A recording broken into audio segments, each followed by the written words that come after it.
Bismillahirrahmanirrahim. Assalamualaikum warahmatullahi wabarakatuh. Pada kesempatan ini saya akan mencoba menjelaskan tentang pembelajaran alat tepuk atau kendang Sunda yang biasa digunakan di jurusan Karawitan ISBI Bandung.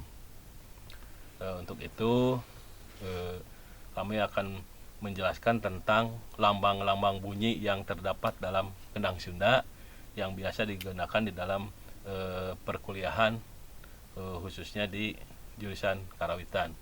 Di antaranya lambang bunyi di dalam kendang Sunda itu ada yang disebut peng, pak, pong, ping, pang, tung, atau ada juga yang disebut dong, det, dedet. Nah, itu bisa nanti dilihat di dalam prakteknya. Bagaimana yang disebut lambang bunyi peng, bagaimana yang disebut lambang bunyi pak. Lambang bunyi ini kalau dituliskan berdasarkan huruf, jadi biasa yang digunakan ada menggunakan huruf P besar, ada yang menggunakan P besar, atau ada yang menggunakan T kecil. Itu berdasarkan lambang bunyi yang dibutuhkan di dalam kendang Sunda. Nanti kita coba dipraktekkan bagaimana tentang lambang bunyi yang biasa digunakan dalam kendang Sunda yang diberikan kepada mahasiswa jurusan Karawitan semester 1 untuk pengenalan lambang-lambang bunyi kendang. Saya kira itu, tinggal kita coba bagaimana yang disebut lambang bunyi peng. Ya, kita bisa nanti dilihat prakteknya. Ya. Saya kira itu pengantar dari kami. Kita coba langsung untuk mempraktekannya. Posisi duduk atau sikap duduk dalam memainkan kendang Sunda. Posisi duduk, badan harus tegak lurus. Terus posisi badan harus lurus dengan lubang resonator atau pusir, atau kalau dalam istilah Sunda disebut bujal. Terutama badan, sekali lagi badan harus tegak lurus dan harus lurus dengan resonator atau lubang suara, atau istilah Sunda disebut bujal kendang. Terus posisi kaki yang sebelah kanan atau dilipat harus, terus si telapak kakinya harus masuk ke tali sebelah dalam kendang. Itu untuk posisi kaki sebelah kanan. Jadi dilipat dan telapak kakinya dimasukkan ke dalam tali. Ini posisinya di dalam. Terus untuk posisi kaki kiri lurus, dilipat lurus dan dimasukkan ke tali. Posisinya ada di sebelah luar. Nah, itu posisi duduk atau sikap duduk dalam memainkan kendang Sunda. Hal ini tujuannya supaya ketika bermain kendang supaya tidak cepat capek atau lelah. Jadi staminanya bisa tahan lama, apalagi untuk pengendang wayang golek, karena pengendang wayang golek itu biasanya semalam suntuk. Nah, jadi sikap duduknya harus betul-betul diperhatikan. Jadi sekali lagi bahwa sikap duduk itu badan harus tegak lurus dan posisinya harus lurus dengan pusir atau lubang suara atau resonator kendang, atau di dalam istilah Sunda disebut bujal. Terus kaki kanan dilipat masuk ke tali yang ada di sebelah dalam. Terus kaki kiri dilipat sama masuk ke tali, posisinya ada di sebelah luar. Hal ini untuk menjaga supaya si kendang ketika dimainkan tidak tidak jatuh mungkin. Jadi untuk menjaga supaya kendang tidak lepas. Saya kira itu fungsinya, karena di bawah di bawah kumbiang pada kendang besar itu ada yang disebut kakanco ya, istilah, atau rehal ya. Rehal yang dipakai tali ya supaya posisinya diam, tidak lepas ketika kendang dimainkan. Saya kira itu sikap duduk dalam cara memainkan kendang Sunda. Seperti yang telah dijelaskan tadi, bahwa di dalam perkuliahan kendang Sunda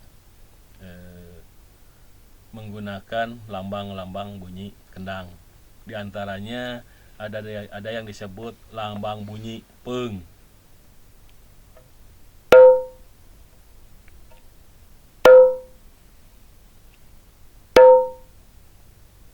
Lambang bunyi peung biasanya menggunakan satu jari, yaitu yang menggunakan jari telunjuk. Saya kira itu. Yang selanjutnya adalah lambang bunyi pak.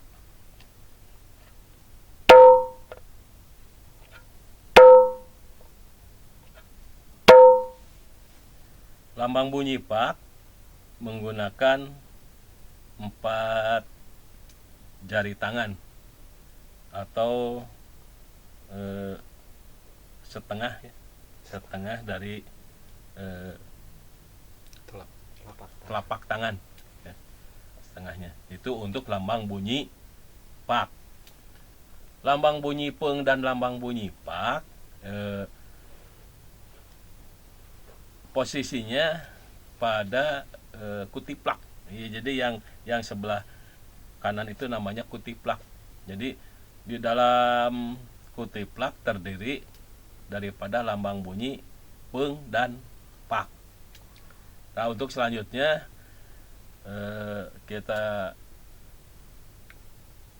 coba untuk ke kendang besar atau biasa yang disebut kumpiang.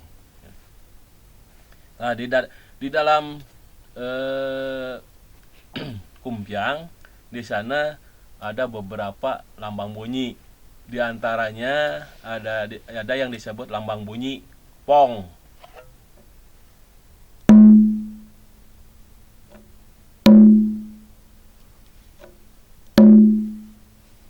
Lambang bunyi pong menggunakan 4 jari tangan.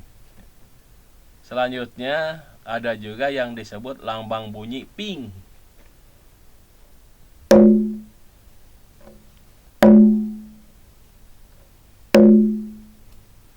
Nah, lambang bunyi ping juga sama, menggunakan 4 jari tangan, tapi perbedaannya kalau lambang bunyi pong agak ke tengah posisinya, tapi untuk lambang bunyi ping di ujung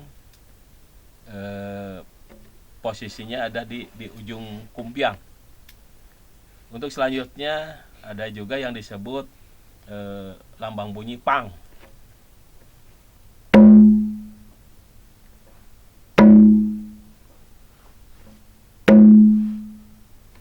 Lambang bunyi pang posisinya pas di tengah-tengah kumpiang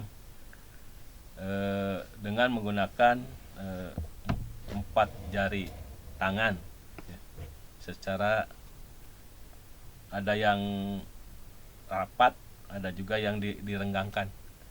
Jadi untuk lambang bunyi pang, itu lambang bunyi yang terdapat di dalam umpiang pada kendang besar. Untuk selanjutnya di dalam lambang bunyi ada yang disebut lambang bunyi tung. Nah, ini terdapat pada kulanter.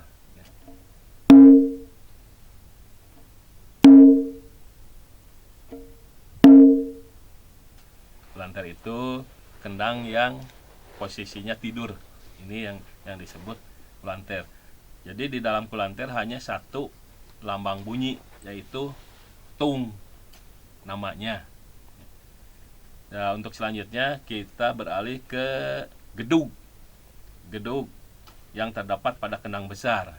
Nah, di dalam lambang bunyi gedug terdapat lambang bunyi, ada kemungkinan ada 3 lambang bunyi.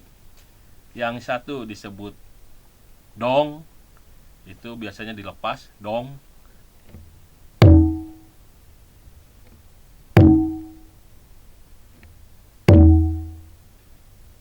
Terus ada juga yang disebut lambang bunyi det.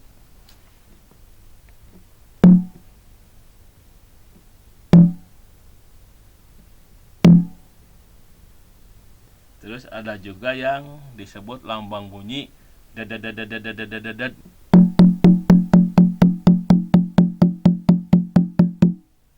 Nah, itu ada 3 lambang bunyi yang terdapat pada gedug dalam kendang besar. Sekian dulu penjelasan dari kami tentang lambang-lambang bunyi yang terdapat pada kendang Sunda yang biasa digunakan dalam perkuliahan alat tepuk di semester 1. Assalamualaikum warahmatullahi wabarakatuh.